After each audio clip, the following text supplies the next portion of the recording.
On va prendre une autre question. Bonjour, je vais peut-être être un peu lapidaire, mais si on considère que la politique, et surtout en matière européenne, c'est l'articulation des passions politiques et du fonctionnement politique, alors on pourrait se poser deux questions au sujet de l'Europe.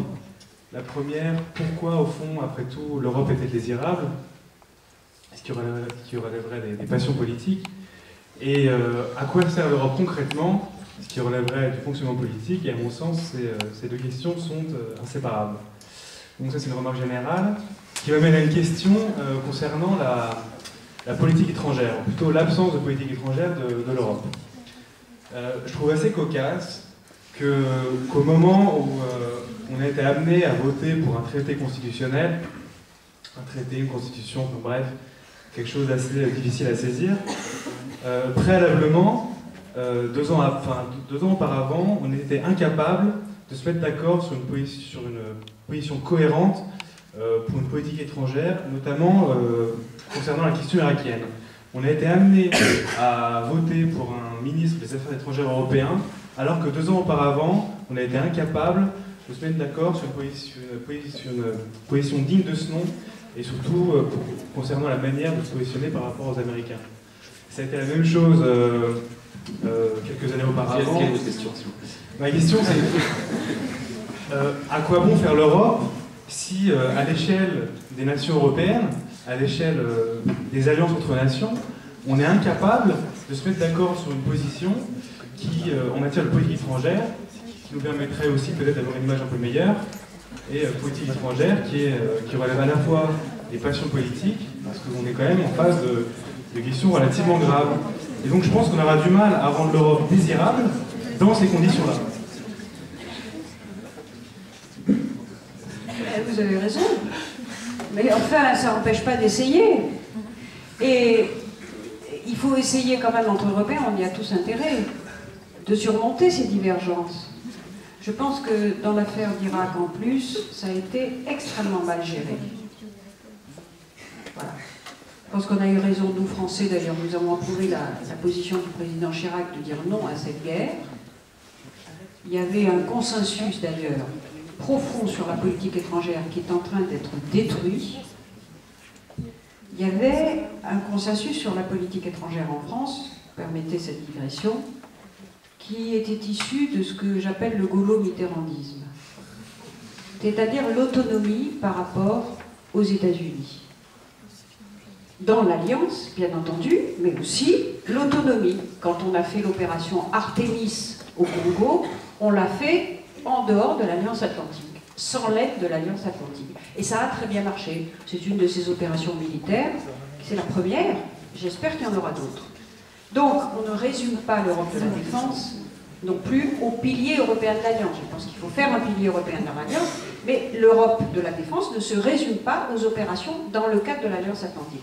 Ce qui est en train de se passer en Afghanistan, et avec la décision qui a été prise à Bucarest par l'actuel président de la République de rejoindre le commandement militaire intégré de tous les organes, parce qu'on en a déjà rejoint beaucoup, c'est la rupture fondamentale avec ce consensus gaulo-mitterrandien de politique étrangère. Je le déplore absolument, je pense que ça sera extrêmement coûteux politiquement, notamment dans certaines régions du monde, et que ça nous privera d'une voix française autonome dans le monde et à l'intérieur de l'Europe, qui pourtant était bien utile.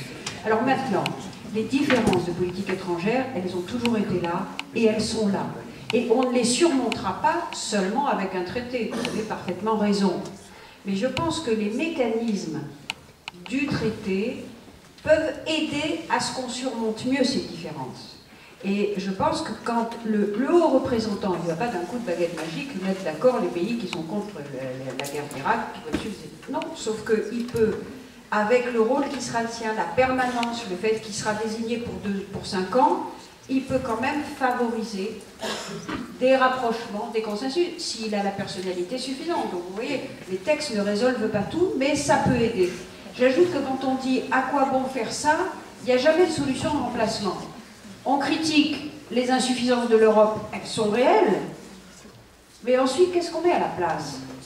Moi, je ne crois pas que la solution soit que chacun se replie sur son précaré national. On arrivera encore moins à peser dans le monde d'aujourd'hui. Et je dis, faites attention, parce que les États-Unis, c'est une chose.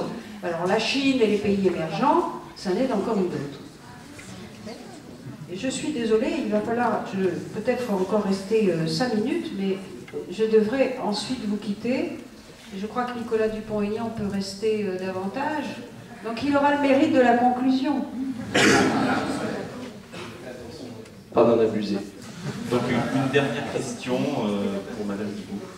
Alors non, en fait, moi, c'est juste une petite remarque par rapport à tout ce qui a été dit sur la délocalisation, la mondialisation et la démonisation de la délocalisation et la mondialisation. En fait, je voulais juste préciser que la France reste quand même parmi les 3 pays qui reçoivent le plus d'investissements directs à l'étranger. Je pense que monsieur le sait très très bien.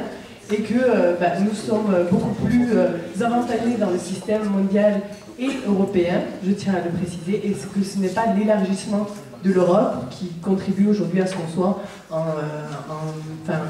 en croissance molle, dirons-nous, en Europe et en France. Voilà. Juste petite remarque pour que tout le monde sache à peu près où on est. Voilà.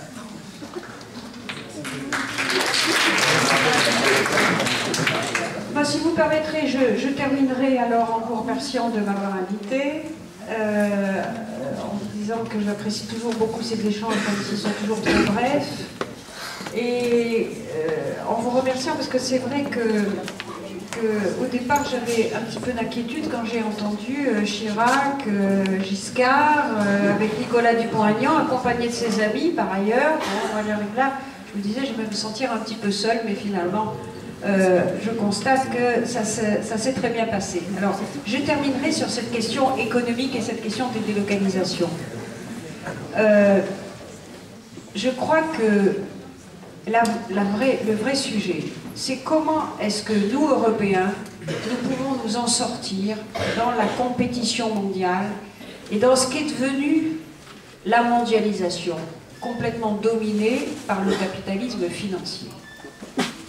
Alors ça, c'est un problème qui se pose d'ailleurs au monde entier, parce que c'est une forme de capitalisme qui nie l'économie réelle et qui aboutit à des extravagances et des choses absolument choquantes, on le voit, et d'ailleurs à la destruction de beaucoup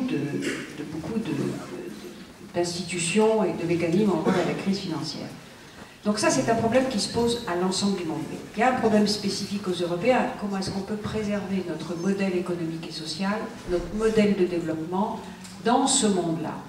Et je pense profondément qu'on s'en sortira et qu'on réglera, y compris le problème des délocalisations qui sont, vous avez raison, l'équilibre global nous est plutôt favorable, à nous Français, mais les drames vécus dans des territoires sont quelque chose de terrible. Et je pense qu'on s'en sortira d'autant mieux que nous donnons la priorité absolue à la recherche, à l'innovation, à l'économie de la connaissance, c'est-à-dire si on se donne les moyens de faire vraiment la stratégie de Lisbonne, ce qu'on n'a jamais fait. Dans le budget européen, les crédits consacrés à la recherche restent ridicules. La Commission avait demandé 20 milliards d'euros, elle a 8 milliards. Voilà, c'est ça la réalité d'une commission dirigée par des libéraux et des gouvernements qui refusent de voir plus loin que le bout de leur nez et qui refusent de voir que maintenant que nous sommes 27, nous ne pouvons pas bien fonctionner, notamment dans les secteurs d'avenir et dans la présence dans le monde, avec un budget qui est équivalent à celui quand on était 15.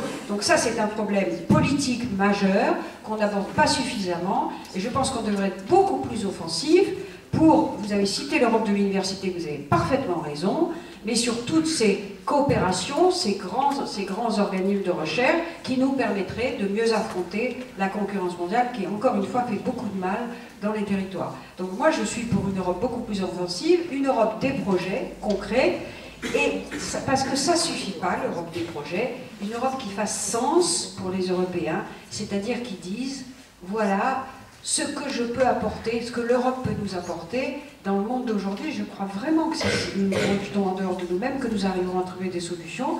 Et peut-être d'ailleurs, je n'exclus pas que sur certains points, on puisse les trouver ensemble, mon cher Nicolas. Ma chère Isabelle.